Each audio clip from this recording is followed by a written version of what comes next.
তো body fluid আর সার্কুলেশনের next video এটা। তো এখানে বাকি যে টপিকগুলো আছে সেগুলো বাংলাতে এক্সপ্লেন করা হবে। তোমরা যারা ক্লাস 11-এ পড়ছো বা নিট দেবে তাদের জন্য খুব ভালো কাজ লাগবে। তো ভিডিওটি দেখো। কোয়াগুলেশন অফ ব্লাড, ব্লাড কীভাবে কোয়াগুলেট হয় বা জমাট বাঁধে। তো বিষয়টা কি যে you know that when you cut your finger or hurt yourself, your wound does not continue to bleed for a long time. যেখানে বলা হচ্ছে যে তোমরা জানো যে যখন তোমরা কী করো, যে তোমাদের আঙ্গুল কেটে গেল বা নিজেকে কোনো রকমভাবে আঘাত করলে এবং সেখান থেকে রক্ত বেরোলো, সেই রক্তটা কি পড়তেই থাকে? তা তো হয় না, যে একটা নির্দিষ্ট টাইমের পর 5 মিনিট 10 মিনিট পরে সেটা বন্ধ হয়ে যায়। Usually the blood stops following after some time, flowing after some time. Do you know হয়? সাধারণত কি কিছুটা সময় পরে সেই ব্লাডটা স্টপ হয়ে যায়, ব্লাড আর বেরোয় না। তো কী কারণে এটা হয়ে থাকে? যদি ব্লাডটা বেরোতেই থাকতো তাহলে কী হতো? আমাদের বডিতে যত ব্লাড আছে সমস্ত কিছু বেরিয়ে যেত, তারপরে সেটা বন্ধ হতো। কিন্তু তা তো হয় না। যদি অল্প কিছুটা কাটে তাহলে এটা কিন্তু খুব তাড়াতাড়ি বন্ধ হয়ে যায়। তো কী করে বন্ধ হয়, কেন বন্ধ হয়, সেটা হচ্ছে এখনকার টপিক, কোয়াগুলেশন অফ ব্লাড। তো কী করে হয় এটা? Blood exhibit coagulation or clotting in response to an injury or trauma. কোনো রকমভাবে যদি আমাদের আঘাত লাগে, কোনো রকমভাবে ট্রমা হয়, তো তার রেসপন্সে আমাদের ব্লাড কী করে ক্লট হয়ে যায় বা কোয়াগুলেট হয়ে যায়। This is a mechanism to prevent excessive loss of blood from the body. এর একটা মেকানিজম, সেটাতে কী হয় যে বডি থেকে অতিরিক্ত যে ব্লাড, সেই লসটা প্রিভেন্ট হয়ে যায়, বন্ধ হয়ে যায়। You would have observed a dark reddish brown scum formed at the site of a cut or an injury over a period of time.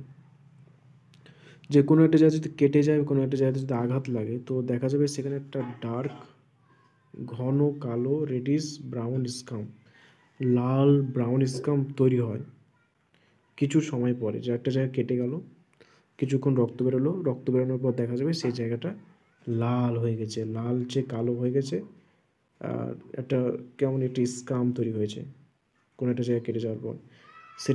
সেটা তৈরি হয়। এটা কি? It is a clot or coagulation formed mainly of a network of threads called ফাইব্রিনস।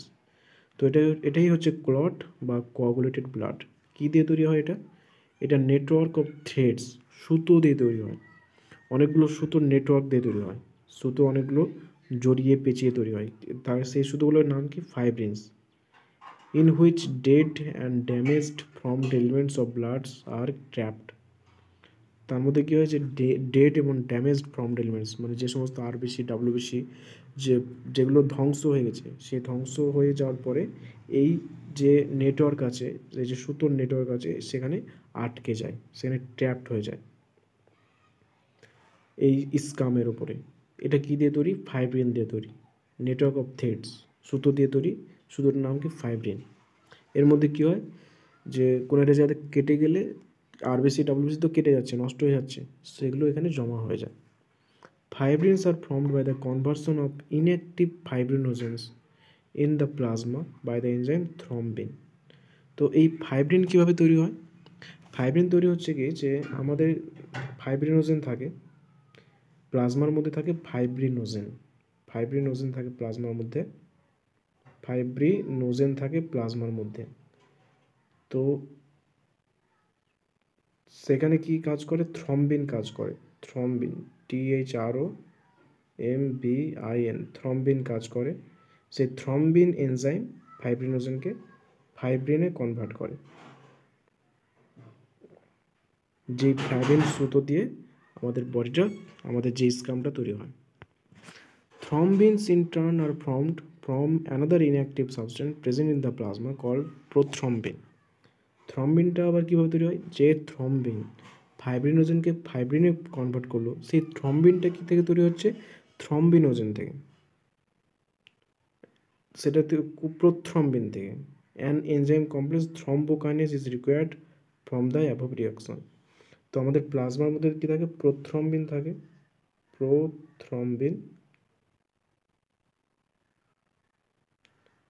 Prothrombin সেটা থেকে তৈরি হচ্ছে thrombin.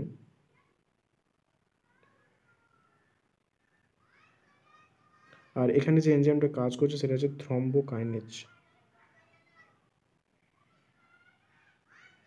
থ্রম্বোকাইনেজ। তাহলে থ্রম্বোকাইনেজ এনজাইম প্রোথ্রম্বিনকে থ্রম্বিনে পরিণত করছে। এই থ্রম্বিন আবার কি কাজ করছে? ফাইব্রিনোজেনকে ফাইব্রিনে কনভার্ট করছে, ফাইব্রিনোজেনকে ফাইব্রিনে কনভার্ট করছে। তো এটা হচ্ছে একটা মেকানিজম, ঠিক আছে। This complex is formed by series of linked enzyme reaction, যাকে বলে cascade reaction, cascade process, involving a number of factors present in the plasma in an inactive state. অনেকগুলো প্লাজমাতে অনেকগুলো ফ্যাক্টরস থাকে যেগুলো ইনঅ্যাক্টিভ স্টেটে থাকে, তো সেগুলো থেকে ক্যাসকেড প্রসেসের মাধ্যমে এগুলো তৈরি হয়ে থাকে। An injury or trauma stimulates the platelets in the blood to release certain factors which activate the mechanism of coagulation. কোন একটা বডির কোন একটা জায়গায় যদি ইনজুরি হয়ে যায় বা ট্রমা হয়ে যায়, তাহলে কী করবে সে বডির মধ্যে যে প্লেটলেট আছে, আমরা আগে পড়েছি প্লেটলেট যে কাজ করে কি কোয়াগুলেশনের কাজ করে, তো প্লেটলেটটাকে সে অ্যাক্টিভ করবে। এরপরে কী হবে যে প্লেটলেট কিছু ফ্যাক্টরস রিলিজ করবে ব্লাডে, এবং যেটা কোয়াগুলেশনের যে মেকানিজম সেটাকে অ্যাক্টিভেট করবে। Certain factors released by the tissue at the site of injury also can initiate coagulation. Certain factors released by the tissue থেকে যে কিছু ফ্যাক্টর রিলিজ হয় ইনজুরি সময়, সেটাও কোয়াগুলেশনটাকে ইনিশিয়েট করতে পারে। Calcium ions play a very important role in clotting. Calcium plus two ions ক্লটিংয়ের সময় খুব ভালো একটা কাজ করে, খুবই গুরুত্বপূর্ণ কাজ করে, যেটা তোমরা পড়বে পরে। যদি ডিটেলসে পড়তে চাও কোয়াগুলেশন, তাহলে সেটা তোমরা বাংলা বইয়ে পেয়ে যাবে। তো ক্যালসিয়াম প্লাস টু আয়ন খুব ভালো কাজ করে। তাছাড়া কিছু ফ্যাক্টরস থাকে টিস্যু, যেখানে ইনজুরি হয়েছে সেখানে টিস্যু কিছু ফ্যাক্টর রিলিজ করে, তার প্লেটলেট আছে, এভাবে সে কোয়াগুলেশনের মেকানিজমটা হয়। তো এরপরে যেটা হচ্ছে লিম্ফ বা টিস্যু ফ্লুইডের মধ্যে দুটো হাতে দিয়েছিলে, ব্লাড আর লিম্ফ। ব্লাড তো পড়লাম, এবার লিম্ফটা কি? As the blood passes through the capillaries in the tissue, some water along with many small water soluble substance move out into the spaces between the cells of tissue, leaving the larger protein and most of the formed element in the blood vessel. তো tissue কি হচ্ছে, লিম্ফটা কি হচ্ছে, যে blood ক্যাপিলারির মধ্যে দিয়ে যাচ্ছে, artery গেল এখান দিয়ে, ভেন এলো এখান থেকে, আর এখান থেকে ক্যাপিলারি, মানে এখানে যে তার জমাট বাঁধল সেটা হচ্ছে ক্যাপিলারি, ঠিক আছে। এটা ভেন, এটা আর্টারি। তো এই ক্যাপিলারির এখানে কি হয় যে ক্যাপিলারিতে টিস্যু কিছু ওয়াটার, তার সঙ্গে ওয়াটার সলিউবল সাবস্টেন্স, মানে জলে দ্রবীভূত হতে পারে কিছু সাবস্টেন্স, কী হয় এই যে ক্যাপিলারি এখানে এসে ব্লাড আর ভেন যেখানে জমা হচ্ছে, কানেকশন হচ্ছে, সেখানে জল আর জলের সঙ্গে কিছু জলে দ্রবীভূত পদার্থ বেরিয়ে যায় কোথায়, move out into the spaces between the cells of tissue. এখানে একটা সেলস আছে, এই দুটো সেলের মধ্যবর্তী স্থানে, leaving the larger proteins and most of the formed element in the blood vessel. কিন্তু এই ব্লাড ভেসেলের মধ্যে প্রোটিনস আর বেশিরভাগই যে ফর্মড এলিমেন্ট ডাব্লিউবিসি আরবিসি আর ডাব্লিউসির বাকি পার্টগুলো আরবিসি, সেগুলো এই ব্লাডের মধ্যে থেকে যাচ্ছে, প্রোটিনও ব্লাডের মধ্যে এই যে ভেসেলের মধ্যে থেকে যাচ্ছে, কিন্তু শুধুমাত্র ওয়াটার আর ওয়াটার সলিউবল কিছু সাবস্টেন্স কী হচ্ছে, এই বাইরে বেরিয়ে আসছে, ওয়াটার আর ওয়াটার সলিউবল সাবস্টেন্স কিছু বাইরে বেরিয়ে আসছে। তো এটাই হচ্ছে কি lymph. This fluid release out is called the interstitial fluid or tissue fluid. এই ফ্লুইডটাকে বলা হয় ইন্টারস্টেসিয়াল ফ্লুইড। ওয়াটার আর ওয়াটার সলিউবল যে সাবস্টেন্স ক্যাপিলারি ওখান থেকে যে বেরিয়ে আসছে সেটাকে বলা হয় ইন্টারস্টেসিয়াল ফ্লুইড বা tissue fluid. It has the same mineral distribution as the plasma. প্লাজমাতে যে সমস্ত মিনারেল থাকে, আমরা আগে পড়েছি কী কী মিনারেল থাকে, সেই একই মিনারেল কিন্তু এই যে ইন্টারস্টেসিয়াল ফ্লুইডটা আছে তার মধ্যেও থাকে। এক্সচেঞ্জ অফ নিউট্রিয়েন্টস, গ্যাসেস, তাছাড়া নিউট্রিয়েন্টসের গ্যাসেস, যেমন গ্যাসের এক্সচেঞ্জটা এখানে হয়ে থাকে। Between the blood and the cells always walk through this fluid. Blood আর সেলের মধ্যে যে গ্যাসের এক্সচেঞ্জ, নিউট্রিয়েন্টসের এক্সচেঞ্জ এই টিস্যু ফ্লুইডের মাধ্যমেই হয়ে থাকে। কারণটা কি, ব্লাডটা তো সরাসরি কিন্তু সেলে যাচ্ছে না, ব্লাডটা টিস্যু পর্যন্ত যাচ্ছে। তারপর টিস্যুতে যে দুটো সেল আছে, দুটো সেলের মধ্যবর্তী স্থানে যে পৌঁছাবে সেটা পাঠাচ্ছে কি লিম্ফ। বোঝা গেল? যে বলা যেতে পারে যে ব্লাডটা হচ্ছে ট্রেনের মতো, যেটা ট্রেনের রেল লাইনের মধ্যে যাচ্ছে। কিন্তু ট্রেন থেকে নেমে আমরা যে বাড়ি আসি, টোটোতে করে বাড়ি আসি, তারপরে টুকটুক করে বাড়ি আসি, সেই টুকটুকটা হচ্ছে লিম্ফ। ঠিক আছে? তাহলে আমাকে বাড়িতে পৌঁছলো কে? মেনলি আমাকে আমি হয়তো কোনো একটা জায়গা থেকে বাড়ি আসছি, শিয়ালদা থেকে হয়তো বাড়ি আসছি মুর্শিদাবাদ বা ভগবানগোলা, তো সেখানে আমাকে স্টেশন পর্যন্ত পৌঁছাচ্ছে কে? ট্রেনটা। সেই ট্রেনটা হচ্ছে কি ব্লাড। কিন্তু ভগবানগোলা থেকে যে আমার বাড়ি, একটা গ্রাম আছে, সেই গ্রাম পর্যন্ত নিয়ে আসছে কে? সে আমার বাড়িতে, সেটা টুকটুক, সেই টুকটুকটা হচ্ছে কি লিম্ফ। ঠিক আছে? অ্যান্ড এলাবোরেট তাহলে তাহলে এই নিউট্রিয়েন্ট আর গ্যাসের যে এক্সচেঞ্জটা, সেটা সবসময় এর মাধ্যমে হয়ে থাকে। An elaborate network of vessels called the lymphatic system collect this fluid and drains it back to the major veins. এর জন্য লিম্ফ্যাটিক সিস্টেমে আলাদা ভেসেলস থাকে। এই যে বলছি না যে আমি আসছি, টুকটুক, ভ্যান, তারপরে টোটো, এই যে এগুলো হচ্ছে কি, এগুলো হচ্ছে সেই এলাবোরেট লিম্ফ্যাটিক সিস্টেমের মধ্যে যে ভেন্স, সেগুলো কী করছে, এই যে vessels lymphatic system collect this fluid, সেই ফ্লুইডটাকে কালেক্ট করছে and drain is back to the major veins, তারপর মেজর ভেনে আবার পাঠিয়ে দিচ্ছে। তাহলে অক্সিজেন নিউট্রিয়েন্টস এগুলো পৌঁছালো সেলে, সেল থেকে আবার যে পদার্থগুলো আছে সেগুলো আবার মেজর ভেন্সে দিয়ে দিল কে? লিম্ফ। এবার মেজর ভেন্স থেকে সেগুলো ব্লাডের মাধ্যমে বাকি সমস্ত জায়গাতে পৌঁছাবে। The fluid present in the lymphatic system is called lymph. এই লিম্ফ্যাটিক সিস্টেমে যে ফ্লুইডটা থাকে সেটাকে বলা হয় লিম্ফ।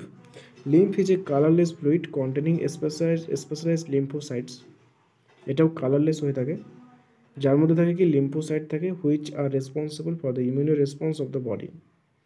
যেটা বডির মধ্যে যে ইমিউনো রেসপন্স আছে তার জন্য ইম্পর্টেন্ট। তাহলে লিম্ফের মধ্যে কি থাকে? লিম্ফোসাইট থাকে, বিলিম্ফোসাইট, টিলিম্ফোসাইট। তো আমরা আগে পড়েছি লিম্ফোসাইট কী কাজ করে? ইমিউনো রেসপন্সে সাহায্য করে। Lymph is also an important carrier for nutrients, hormone ইত্যাদি ক্যারি করতে সাহায্য করে, আগে পড়েছি। Fats are absorbed through lymph in the lacteals present in the intestinal villi আমরা যে এক্সক্রিটরি সিস্টেমে পড়ব, তার মধ্যে থাকে ল্যাকটিয়ালস। সেই ল্যাকটিয়ালস কী করে? ফ্যাট অ্যাবজর্ব করে। ফ্যাট অ্যাবজর্বটা কার মাধ্যমে হয়ে থাকে? লিম্ফ্যাটিক সিস্টেমের মাধ্যমেই হয়ে থাকে। তো সেটা আমরা পরে পড়ব, যখন এক্সক্রিটরি সিস্টেম পড়ব তখন। তো বোঝা গেল তাহলে লিম্ফ বা টিস্যু ফ্লুইড কি, যে টিস্যু পর্যন্ত ব্লাড আসছে, ভেন্স, ক্যাপিলারিজ, তারপর আর্টারি এর মাধ্যমে। কিন্তু টিস্যুর মধ্যে যে সেল টু সেল, একটা সেল থেকে আরেকটা সেলে, সেই পাঠানোর কাজটা কিন্তু ব্লাড করতে পারে না, সেটা করে লিম্ফ্যাটিক সিস্টেম। আর লিম্ফ্যাটিক সিস্টেমে যেটা থাকে সেটা হচ্ছে লিম্ফ। ঠিক আছে? বা টিস্যু ফ্লুইড। Circulatory pathways. তো circulatory patterns are of two types, open and closed. Circulatory যে প্যাটার্নটা সেটা কিন্তু দুই ধরনের, একটা হচ্ছে ওপেন, মুক্ত, আর ক্লোজড, বদ্ধ। Open circulatory system is present in arthropods and molluscs, in which blood pumped by the heart passes through large vessels into open spaces or body cavities called sinuses. Open circulatory সিস্টেমে কী হয়, যে open circulatory system কাদের থাকে? আর্থ্রোপোডস এবং mollusca থাকে। এখানে কি হয়, হার্ট আছে, হার্ট ব্লাডকে পাম্প করছে লার্জ ভেসেলের মাধ্যমে, লার্জ ভেসেলের দিয়ে গিয়ে সেটা কোথায় যাচ্ছে? ওপেন স্পেসেস বা বডি ক্যাভিটিসে যাচ্ছে, যে বডি ক্যাভিটিসগুলোকে বলা হয় সাইনাস, সেই সাইনাসে যাচ্ছে বা ওপেন স্পেসে যাচ্ছে। আর অ্যানিলিটা, কর্ডাটা, এর মধ্যে আছে ক্লোজ সার্কুলেটরি সিস্টেম।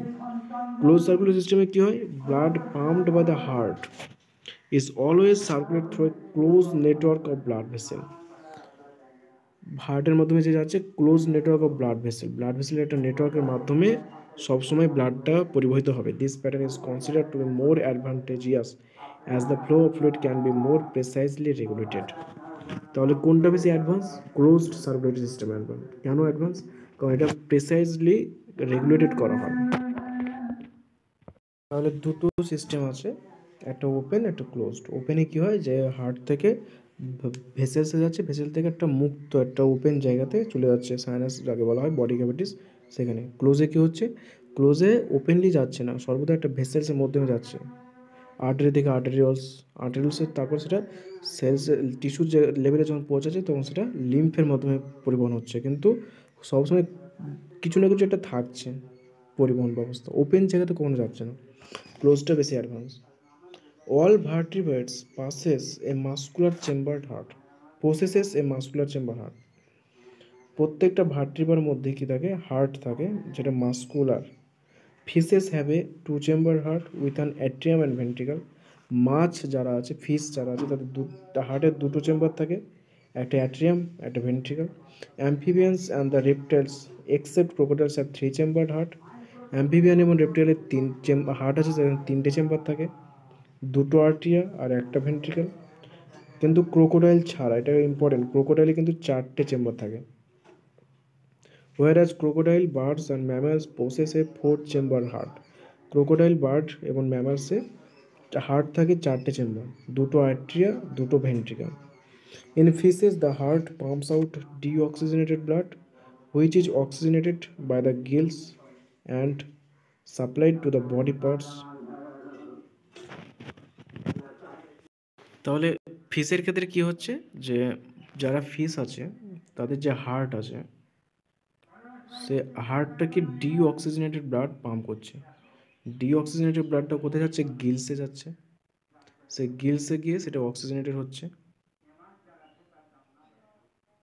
সেই অক্সিজেনেটেড ব্লাডটা এবার কোথায় যাচ্ছে? সেটা পুরো বডিতে যাচ্ছে, পুরো বডিতে যাওয়ার পর সেটা আবার ডিঅক্সিজেনেটেড হচ্ছে। ডিঅক্সিজেনেটেড ব্লাডটা কোথায় যাচ্ছে? আবার হার্টে যাচ্ছে। তো এটা কি হচ্ছে? এটা হচ্ছে ফিশের ক্ষেত্রে সিঙ্গেল সার্কুলেশন। ঠিক আছে, যে heart carbon dioxide deoxygenated blood দিল, গিলসে গেল, গিলস এটাকে অক্সিজেনেটেড করলো, অক্সিজেনেটেড করার পর সেটা বডিতে পাঠালো, বডি থেকে আবার ডিঅক্সিজেনেটেডটা আবার হার্টে গেল। এই যে সিঙ্গেল সার্কুলেশন, সেটা দেখা যাচ্ছে ফিশের মধ্যে। In amphibians and reptiles, the left atrium receive oxygenated blood from the gills, lungs, or skin, and the right atrium gets the deoxygenated blood from other body parts. However, they get mixed up in the single ventricle which pumps out mixed blood. Incomplete double circulation. তো এবার amphibians আর reptiles, crocodile ছাড়া বাকি reptiles আর amphibians, এদের ক্ষেত্রে কী হয়? এদের ক্ষেত্রে এদের তো আমরা আগে পড়েছি যে কী থাকে, এদের তিনটে চেম্বার থাকে, দুটো অ্যাট্রিয়াম থাকে আর একটা ভেন্ট্রিকল। তো কি হয় এদের ক্ষেত্রে, যে লেফট অ্যাট্রিয়াম, এই যে লেফট অ্যাট্রিয়াম আছে, এটা অক্সিজেনেটেড ব্লাড নেয়। কোথা থেকে নেয়? গিলস থেকে, লাংস থেকে, স্কিন থেকে। গিলস, লাংস, স্কিন থেকে অক্সিজেনেটেড ব্লাডটা তারা এখানে নিয়ে এলো লেফট অ্যাট্রিয়ামে। আর রাইট অ্যাট্রিয়াম কী করলো? Deoxygenated blood from other body parts, অন্য অন্য বডি পার্টস থেকে ডিঅক্সিজেনেটেড ব্লাডটা রাইট অ্যাট্রিয়ামে এলো। তারপরে এই দুটো কোথায় গেল? এই দুটো এবার একটাই তো ভেন্ট্রিকল আছে, সেই ভেন্ট্রিকলে গিয়ে মিক্সড হয়ে গেল। তার জন্য কি বলা হয়? Incomplete double circulation. তারপর এখানে মিক্সড হয়ে যাওয়ার পর এখান থেকে তারা আবার বিভিন্ন পার্টে, বডি পার্টে ছড়িয়ে গেল। ঠিক আছে, এখানে oxygen plus carbon dioxide mixed হয়ে গেল, তার জন্য কি বলা হয়? Incomplete circulation. In birds, mammals and crocodile, oxygenated and deoxygenated blood received by the left and right atria respectively passes on to the ventricles of the same side. তো birds, mammals, যেটা আমরা মানে আমাদের ক্ষেত্রে যেটা হয়ে থাকে, চারটে চেম্বার থাকে, দুটো অ্যাট্রিয়া আর দুটো ভেন্ট্রিকা। ঠিক আছে, তো অক্সিজেনেটেডটা লেফট অ্যাট্রিয়ামে আসে, ডিঅক্সিজেনেটেডটা রাইট অ্যাট্রিয়ামে আসে, আর অক্সিজেনটা রাইট অ্যাট্রিয়াম, লেফট অ্যাট্রিয়াম থেকে লেফট ভেন্ট্রিকল, ডিঅক্সিজেনটা রাইট অ্যাট্রিয়াম থেকে রাইট ভেন্ট্রিকলে যায়, তারপর সেটা বডিতে ছড়িয়ে যায় আর একটা ফুসফুসে যায়। তো এইভাবে আলাদা আলাদা ভাবে passes on to the ventricles. The ventricles pump it out without any mixing up, কোনো মিক্সিং আপ কিছু নেই, সবসময় এটা ডিফারেন্সিয়েটই থাকে। ভেন্ট্রিকল এটাকে পাম্প আউট করে দেয়। Two separate circulatory pathways are present in this organism, দুটো আলাদা আলাদা পাথওয়েজ থাকে, এটা একটা পাথওয়েজ, এটা একটা pathways. Hence this animals have double circulation, তাই তাদেরকে ডাবল সার্কুলেশন থাকে বার্ডস এবং ম্যামলসের। Let us study the human circulatory system. এবার আমরা হিউম্যান সার্কুলেটরি সিস্টেম, এই যে লাস্ট যে পার্ট, এটা ডিটেলসে পড়ব। তো বোঝা গেল তাহলে দুটো, একটা ওপেন একটা ক্লোজড। ক্লোজটা বেশি অ্যাডভান্স হয় আর ক্লোজটা সব সময় ওয়েল প্রেসাসলি রেগুলেটেড থাকে। ফিশের থাকে ডবল, দুটো চেম্বার। অ্যাম্ফিবিয়ান্স রেপটাইলস ক্রোকোডাইল ছাড়া তিনটে চেম্বার, আর ক্রোকোডাইল বার্ডস ম্যামাল চারটে চেম্বার। তো সেটা ডিটেলসে বোঝালাম, আশা করি বুঝতে পেরেছো। এবার আমরা হিউম্যান সার্কুলেটরি সিস্টেম পড়বো নেক্সট ভিডিওতে। তো তোমাদের যদি ভিডিওটা ভালো লেগে থাকে অবশ্যই চ্যানেলটিকে সাবস্ক্রাইব করো, ভিডিওটিকে লাইক করো, কমেন্ট করো, শেয়ার করো। থ্যাংকস।